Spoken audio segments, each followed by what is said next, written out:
In this episode, I'll review the Tri-State Peak Trail, located at the convergence of Kentucky, Virginia, and Tennessee in Cumberland Gap National Park.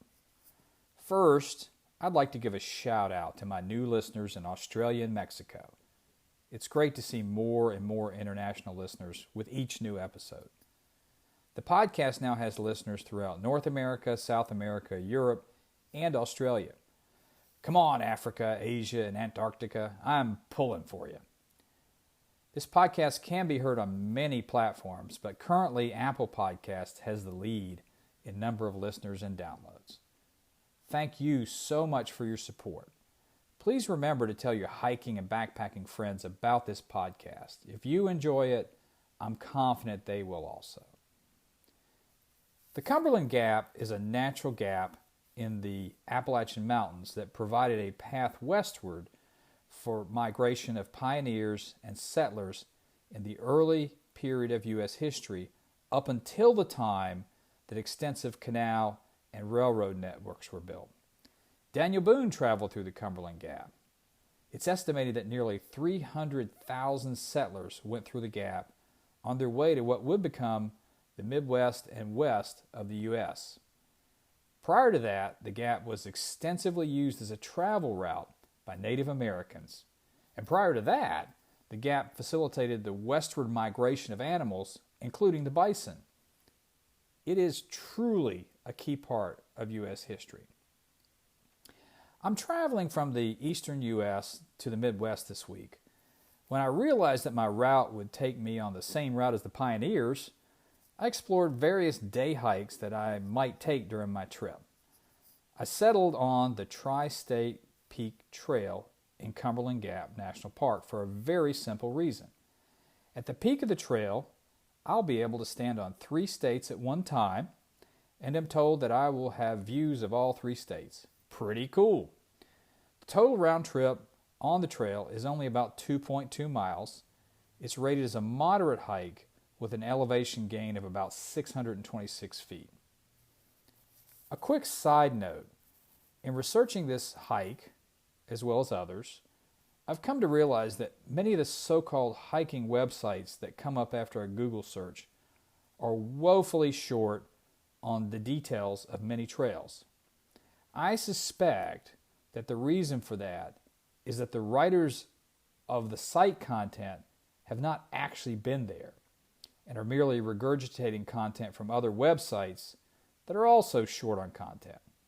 As an example, in researching this trail, I found it time-consuming to determine where to park for access to the trailhead, which is pretty important.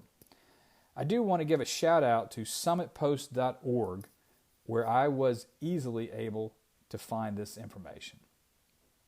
My plan is to arrive at the parking area fairly early in the morning on the day of the hike, quickly find the trailhead, and enjoy the hike, which I'm told will last a little over an hour. Then I'll continue on my journey. If practical to do so, I'll record a trail summary during my hike. I have my day pack and hiking shoes ready to go. Let's hope the weather cooperates. It is early in May, so I'm expecting nice weather.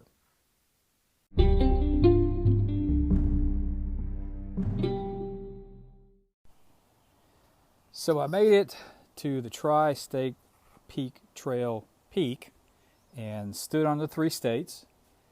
It's an early May, slightly afternoon, about 12:30. So I was a little later getting started than I thought. That happens a lot to me. It's cool. It's about 61 degrees, so it was a very nice day for a hike. The directions that I pointed you to on that website are not exactly correct. They will get you here, but it's actually a little longer by about 1.2 miles than they indicate on their website. I think the route that they were trying to take is the route that I took and was from information provided to me by a park ranger. So basically the way that you get here is you go to the main visitor center at Cumberland Gap National Historic Park. Then you immediately turn on a road that parallels Thomas Walker Trail and drive for about 1.1 miles. Then you get to the Thomas Walker parking area. I'm doing this on a kind of a mid-morning weekday, so there was basically nobody there. I mean, there was a couple of cars in the very large parking lot, so no real trail activity at all. I passed a couple of people, and they all had dogs for some reason. So anyway, at the trailhead, you take Object Lesson Road. Now, it does tell you that this is the way to Tri-State Trail, but you're actually on Object Lesson Road Trail. And then about halfway up, you turn onto Tri-State Trail, which is clearly marked. And along the way, you pass a marker that is in honor of Daniel Boone's journey from North Carolina to Kentucky.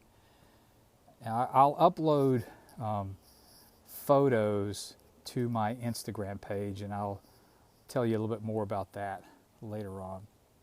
So the first half of the trail was very groomed, crushed stone, so forth.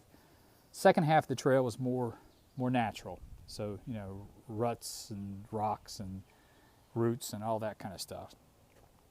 It is a steady uphill climb the entire way. There's really no breaks. There's a rough bench somewhere along the trail. I think it's a little further than halfway up, maybe 3/4 of a mile. And when you get to the peak, there's a covered shelter here and monuments to Tennessee, Virginia, and Kentucky. And then there is the surveyor's marker where you can stand on all three stones. So it's all three states. So it's pretty cool. The view that you get is nice from the Kentucky area, the Kentucky section, but the Tennessee and Virginia areas are a little obscured by the trees and so forth here. The hike, because it is all uphill, could be a little challenging for you if you're not in good shape or have health issues, so you might want to think about that. I do think it is right to consider it moderate, though, because the conditions are pretty good, and it's not all that long. It's 1.2 up here and 1.2 miles back. So that's my report from the trail, and I'll do the wrap-up in the next section.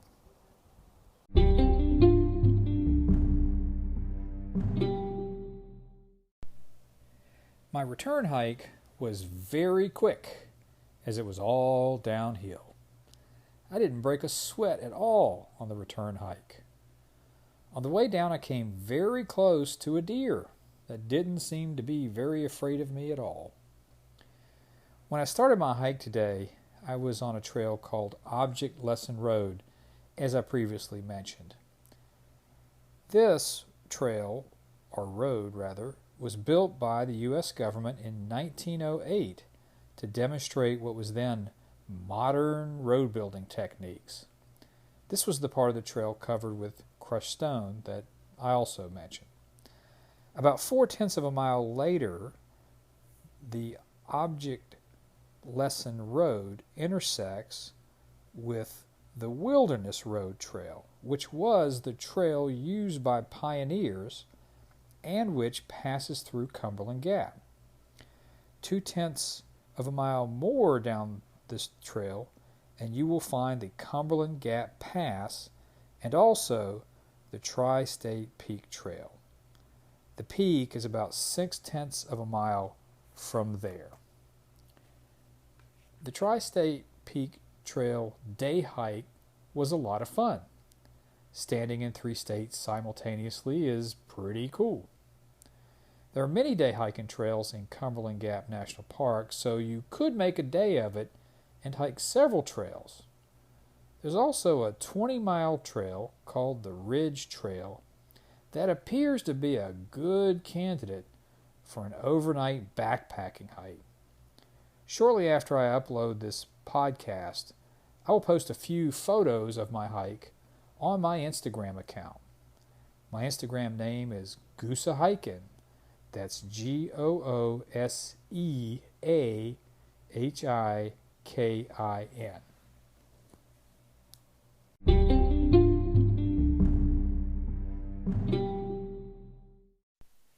A final thought. Enjoying the great outdoors is exciting and fun, but don't engage in strenuous physical activities that are beyond your capabilities or your physical condition. Make sure you know what wildlife you may encounter on your journey so you can be prepared. Also make sure that you carry an emergency medical kit, water, and a map, and always stay on the trail.